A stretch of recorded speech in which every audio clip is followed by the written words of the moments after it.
De historie anders gezien. Michael Cremo. Forbidden Archeology. 3. Do you believe what you were taught by the history books, by the professors? Or do you believe maybe history was a little bit different? You must have understood that history is partly interpretation. You weren't there, the professor wasn't there, nobody was there at the time. So what really happened? Now, there's many books, but some books are more controversial. We're talking with Michael Cremo because he wrote a book that is Forbidden Archeology. Forbidden Archeology.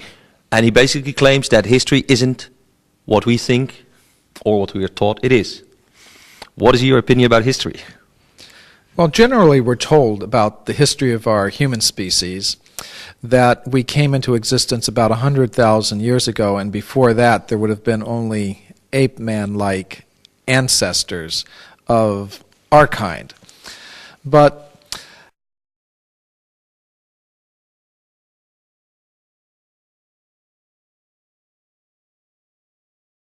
human civilizations that have existed on this planet for tens of millions, even hundreds of millions of years. So that inspired me to look into the entire history of archaeology because I was wondering whether there's any physical evidence at all to back up that idea. And in the 8 years of research that I did, I found something quite astounding. I found that over the past 150 years, scientists have actually uncovered a lot of evidence showing that human beings like ourselves have indeed existed for hundreds of millions of years on this planet, so far back in time that there's no way that we can explain our origins without going to some kind of extraterrestrial explanation. Well, if that's true, it means that there were books that were true, because then the Vedas, that you're referring to, the old Hindu books, had some truth in them. What I did is I took the story that's there in the Vedas of extreme human antiquity and turned it into a scientific hypothesis, a proposal. And then I wanted to see, well, is there any evidence that backs it up? And when I looked, I found there is quite a bit of evidence.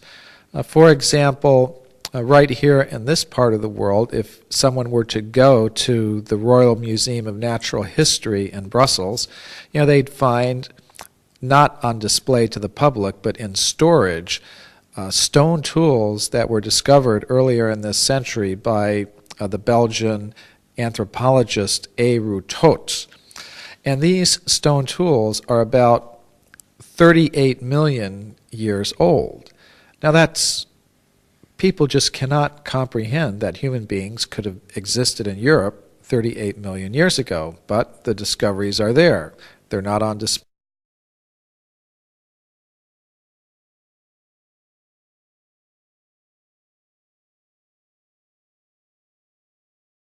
Really saying that mankind is much older, that the Vedas were true in that sense, that there's a way to look at them that are true.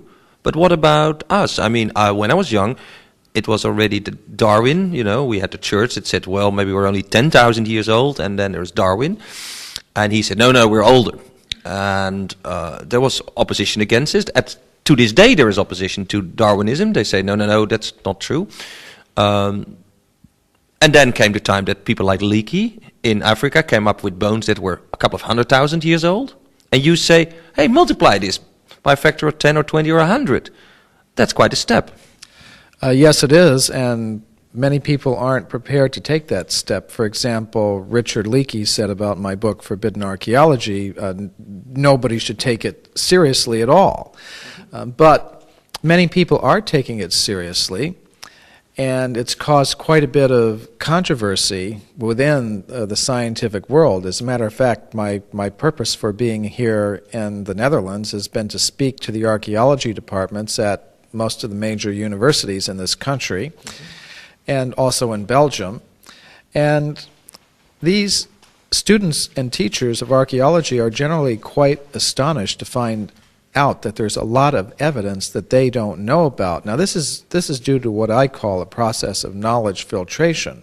It's that facts that go against the accepted ideas tend to be suppressed, put aside, so that even professional scientists who should know about these things don't know about them, what to speak of ordinary people.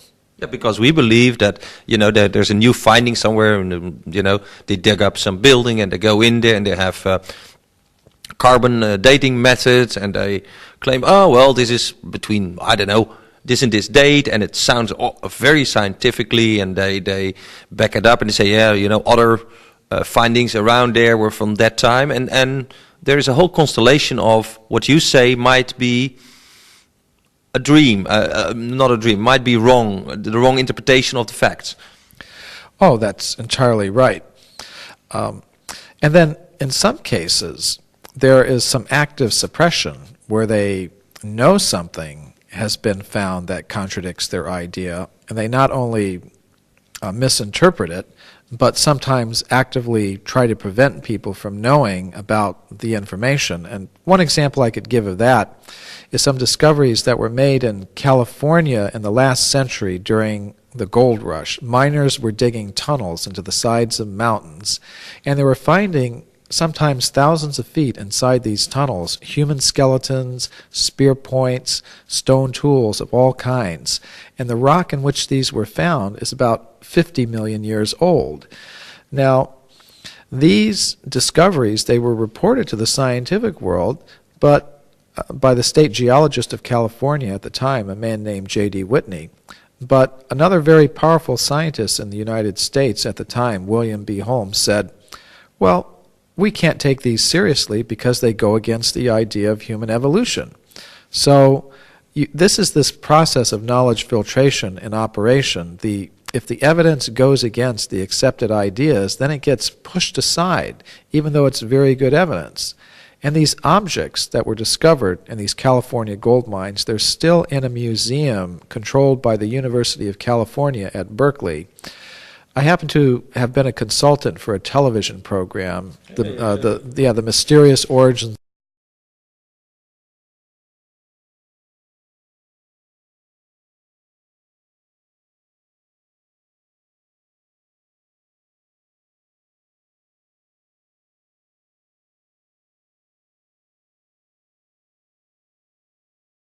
museum. And the museum officials reacted in a very interesting way. Well, they said, first of all, they said, well, you're doing a television program, you must have a very tight deadline. We don't have time to bring these objects out for you to film. The producers then said, no, we have 3 or 4 months, so please bring them out. Then the museum officials gave another excuse. They said, well, we have a shortage of staff, we would have to pay our workers overtime. The producers offered to pay all of the expenses, the overtime salaries for the workers, any other expense that would be involved. And finally, the museum officials just said, we aren't going to let you film these. And I suspect the reason that they denied permission for the television producers to film the artifacts is that they were afraid it was going to be presented to the public in such a way that it went against the standard orthodox ideas. And indeed it does. To have evidence for human beings existing in California 50 million years ago is really quite extraordinary, because that's the age of these objects, 50 million years. But is this an ill-willed, is an evil conspiracy in the world to suppress this, or are these just individual scientists or even universities that are a little bit afraid for this reason? Maybe they're working on grants, they expect government money. There's many reasons why people try to suppress evidence sometime. Or do you think there's a worldwide conspiracy to prevent us from knowing that the world really is 100 million, is populated by human-like or humankind for 100 million or more years? I can just give you some idea from the reaction that the scientific community in America had to that television program when it came out. They were outraged, and on the internet they were exchanging hundreds of messages among each other about what to do. And they actually made an organized attempt to punish the television network for having shown the program, one thing that they did is they approached the Federal Communications Commission, which is the United States... FCC. The FCC, the government agency that... Controls the bandwidth and... Right. And the president of a major scientific organization in the United States, his name was Allison Palmer, Dr. Allison Palmer, the president of the Institute for Cambrian Studies. He made an organized attempt to get that agency to punish NBC, but he wanted them to force NBC to make a public apology for having shown this program, which contained all this evidence that people normally don't hear about, and which goes against the standard Darwinian ideas of human origins. He wanted that agency to force NBC to make public apologies, and also he wanted that agency to fine NBC several $1 million for having shown the program. Now, whether you call that a conspiracy or not, I think it's very unusual. Well, the question is then, what did the FCC do?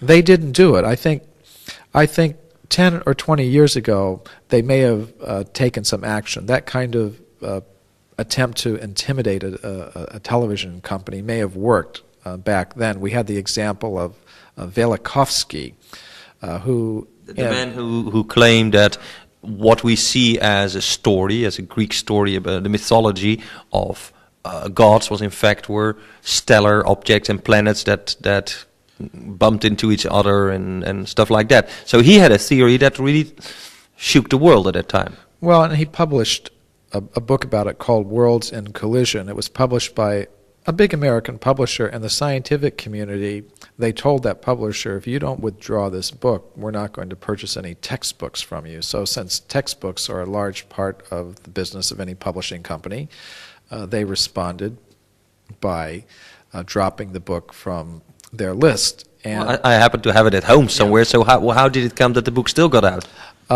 Another smaller publisher had to take it. Made money with it. Yeah. So that happens, but you know, when I watch television, I see people like Hancock with his theories about the age of the pyramids and the Sphinx. Makes sense to me. He's been in Holland. He's been widely recognized on television as a speaker. We have series on television like X-Files that maybe 5 years ago people would say, oh, you know, that doesn't even exist into the government, and now everybody knows that it exists. We have films like The Man in Black, who seemingly, of course, is an organization, a government organization that is supposed to take care of extraterrestrials. It seems that this kind of understanding or knowledge gets into the public awareness. And I think it's very healthy that it does, but I can tell you for sure that the scientific community, at least in the United States, is very unhappy about programs such as the X-Files. For example, there's an organization called the Committee for Scientific Investigation of Claims of the Paranormal, called CSICOP for short. And they are now purchasing stock in the major television network companies in the United States to gain the right to speak at boards of directors meetings to attempt to get them to stop airing programs like X-Files. I think it's healthy. I think it's healthy, and I don't think they're going to succeed. But that happens. Come on, you have Christian Orthodox people who say that the Darwin theory should not be in the textbook and doing the same thing. There's always groups of people say, oh, this goes against my belief system, so we try to stop that. But in general, are we so stupid not to look into scientific evidence and say, hey, what is this really? You must find professors who say, hey, I'm at least willing to listen to you. Of course, that's true. And I think that's a healthy development, because for a long time, these kinds of subjects were not the kind of thing that you would see on television. In other words, I think, that's why I said 10 or 20 years ago, I think these attempts in the United States to suppress a program like The Mysterious Origins of Man might have succeeded. I think in the last 10 or 20 years, there's been a remarkable shift in the world towards questioning some of our fundamental concepts about who we are and where we came from and what this universe is all about. Because orthodox science tends to try to explain everything by purely material factors.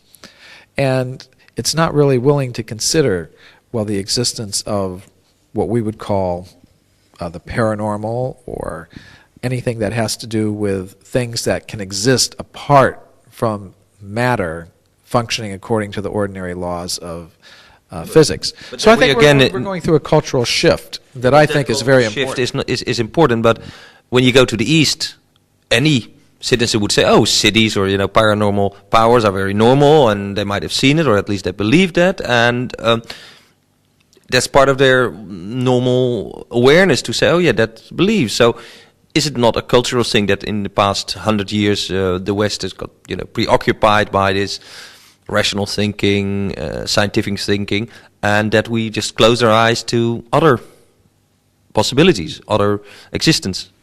Oh, I think that's exactly right. And I think it is something that's just happened within the past 300 to 400 years. If you go back to earlier times, even in the West, these views were quite common. Angels were seen quite a lot. People believed in angels, and they saw things that we now think don't exist. Or Newton, for example, who's considered to be the father of the modern scientific revolution. It's not very well known, but he wrote much more about alchemy and interpretations of the book of Revelations than he did about his physics. And for him, it was all one system. Many people don't realize also that, well, great physicists such as Marie Curie and her husband Pierre Curie, who got the Nobel Prize for discovering radium. And died of it, eh? Yeah, well, Pierre actually died in a bicycle accident in Paris. He was riding his bicycle and he got hit by a truck or a trolley car. But I think she may have had some ill effects from her work with those radioactive substances. But most people don't know they were heavily involved in psychical research as well, studying mediums. And there are accounts of Marie Curie controlling a medium while her husband Pierre is measuring objects floating in the room. I think this just suggests that we need an entirely different picture of reality, and that's, say, ultimately what the evidence in my book really tends to say, that the evidence for a human presence on this planet just goes so far back in time that there's no way that we can explain our origins in terms of the standard Darwinian evolutionary ideas, which are very earthbound and materialistic. What amazes me is that, there's people that say, well, I found under deep rock, I found some golden plates or whatever, and this is the basis of my findings. You only base yourself on, maybe inspired by the Vedas, by old writings, but on pieces of stone and remnants of people or stones, tools, things that are basically everybody can go and check.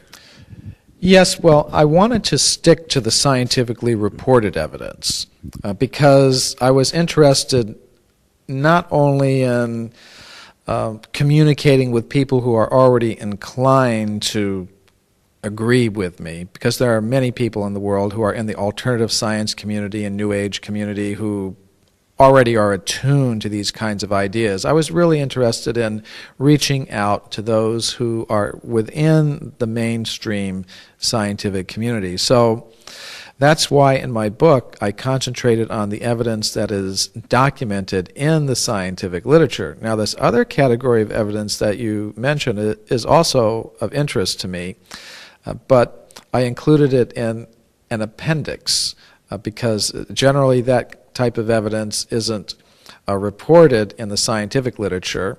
But I think it's something we'd have to expect. If this kind of evidence really is there, then we should expect that not only scientists should be finding it, but ordinary people should also be finding it.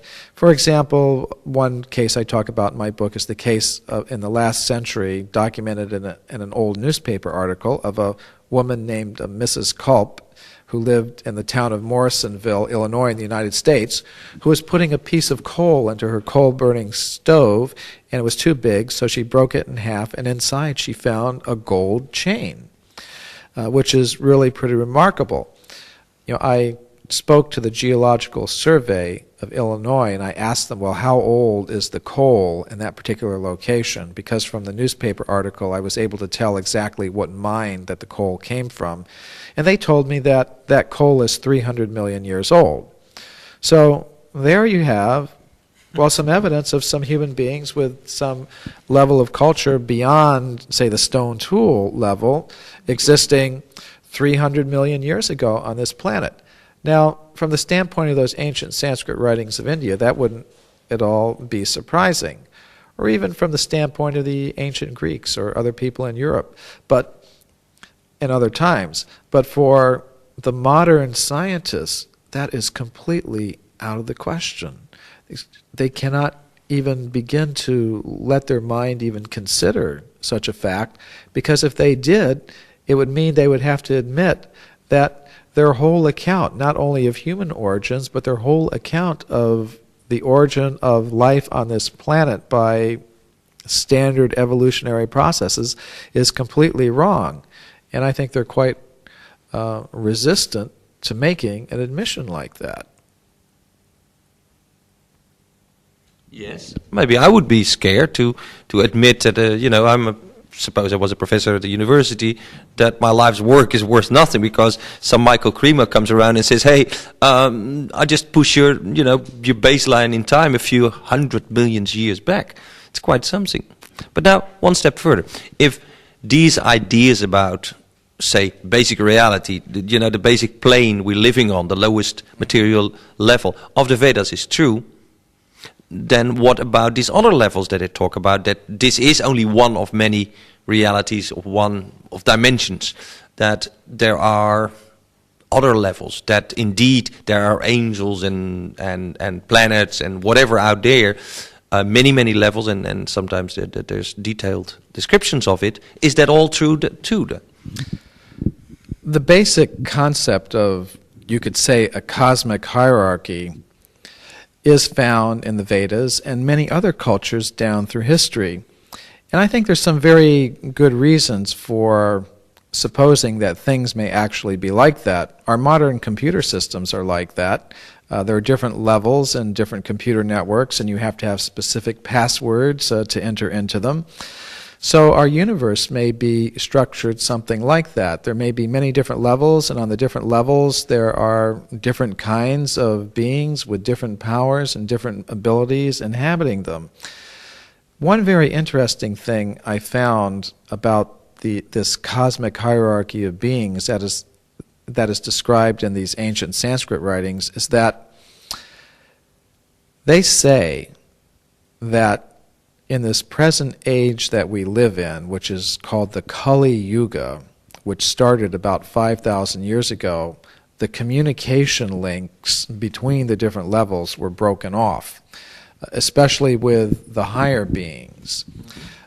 And they say that before that, human beings on this planet would have been regularly in contact with some of these higher beings from higher levels in the universe.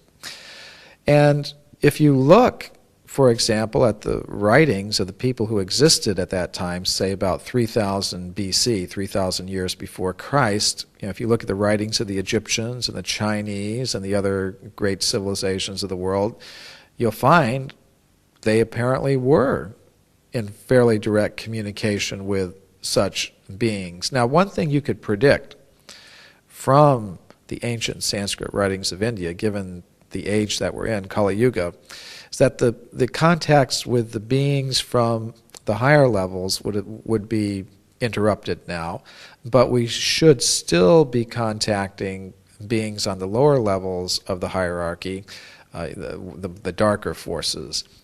And there appears to be some evidence for that from all of the research that's been done in the area of the alien abduction phenomenon, the modern UFO phenomenon, because a lot of those contacts seem to be of a very unfriendly nature.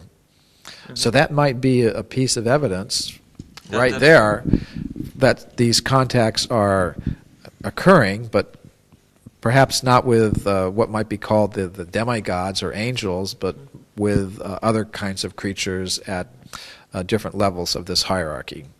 Well, now the example you gave of finding a gold chain, actually in a piece of rock, that coal that must have been hundreds of millions of years old, and combining that with you saying somewhere maybe 10,000 years ago the communications with some level were broken off. Now look at those things. If those people millions and hundreds of millions of years ago made gold chains, why do we still wear gold chains? And could it be that, like the crowns of kings, which seem to have a more important role in the 3,000-4,000 years ago, but we still have them, were in fact means to connect with those other entities and other levels? Oh, that's quite possible. I do think so. That some of these things, some of these objects found in the remains of the ancient civilizations may have had purposes that go beyond what we know. Like we don't know understand. why some crowns have 4 stars or 5 stars, but seemingly it was very important because you see it on all the weapons. It comes back to me, and when I look at it, I said there must be some power, whatever we call it, attached to these forms, these crowns, these chains, that goes beyond what we know now, but we're still carrying them, so that it must be still there. Oh yes, if you look in the ancient Sanskrit writings of India, you can find accounts of such things. For example, there's the history of the Shamantaka jewel, which was a jewel, but it had the ability to produce vast quantities of gold. Jewels that we have now, they may look very nice, but they don't do much. produce anything. So you do find these accounts. Well, some people say that certain stones produce health or changes in your aura, or right. But this particular stone, whoever possessed it could use it to produce gold. Now, so those are not stories. Those are not fairy tales from the past. You say there might be an actual truth in all those strange stories of people possessing objects that had magical powers. I think that's true, and one way to make a case for this that intelligent people could accept, in my view, is to bring forward what I call the hidden history of physics. As I said, you have Pierre and Marie Curie, investigating mediums and objects floating in rooms. Also, you've had other physicists investigating people who are actually able to produce things from nothing. For example, there was Alfred Russel Wallace, who along with Darwin co-founded the theory of evolution. He was also very heavily involved in psychical research, and you can look through his scientific reporting and find a case where he saw a medium, a man standing in a room, produce another human form directly from his. Quite extraordinary. You won't find it in most of the biology books that talk about Wallace and his work, but if you read his own papers, you find these things described. So there may be things going on in the world that challenge our fundamental understanding of how things indeed happen. And when you look at that, if you look at these modern examples of scientific research showing these kinds of things, then that may give us a new way to see these accounts from ancient times that we might think are just mythology. Before we were talking about forbidden archaeology, but what you're in fact saying is that if that is true, then it's opening a can of worms. And then I can understand that the scientists say, yeah, wait a moment, if we believe this Michael Cremo with his stories about the history of things, then we have to believe all the other things, and then things like magic come into play. And Jesus, that's a thing we certainly don't want. I think that's why there's so much resistance. They know it's not the stones that they're talking about, it's what's beyond it. They know that ultimately there's going to be much more that would follow from that. And that's really the subject of a book that I'm working on now, which I'm calling Human Devolution.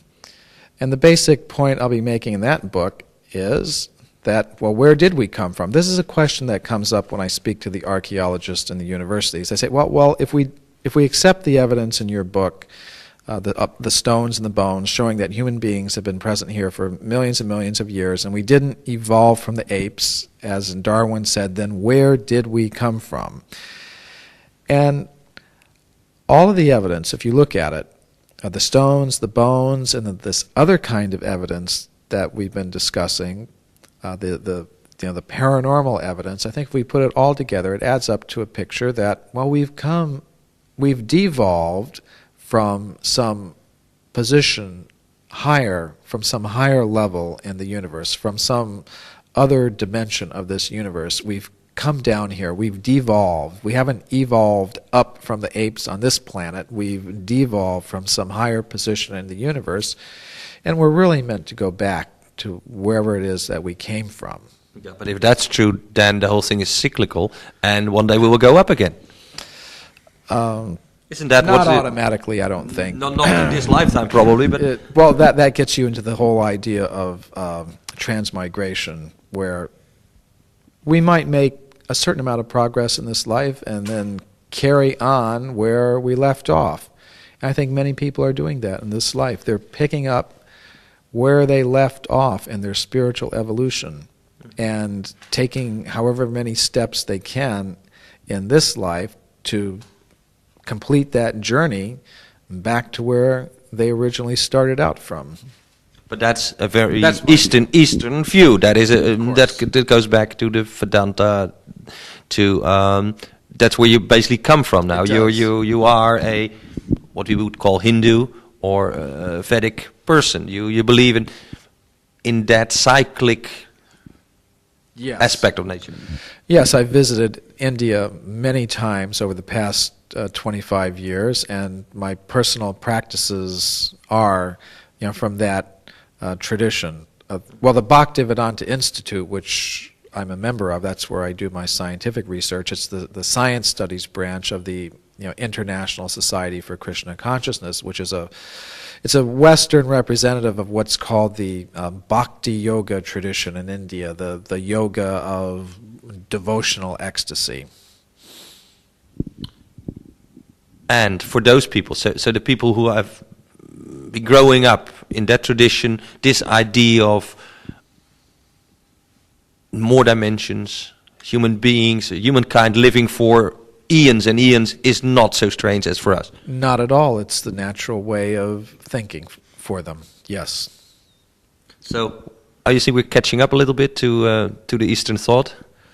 Well, even in the West, these ideas were very prominent. In the time of the Greeks, they had the concept of cyclical time, cycles of ages, human civilizations coming and going over vast periods of time. They also had the concept of transmigration of the soul. It was very similar. I think it's only within the past 1,000 years or so that things have really changed a lot in as far as the dominant ideas in the Western world are concerned, yeah. Well, that's true, and maybe we're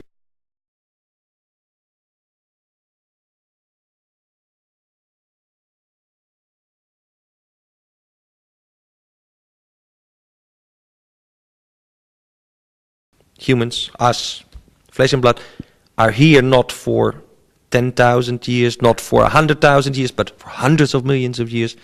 That's a revolution in thinking. We have to get used to it in the West, and then, as you have explained, the East is more used to it because the ideas of the Vedanta, the Hindu thinking was like that for a long time. And yes. Okay, so you can read for yourself. The books are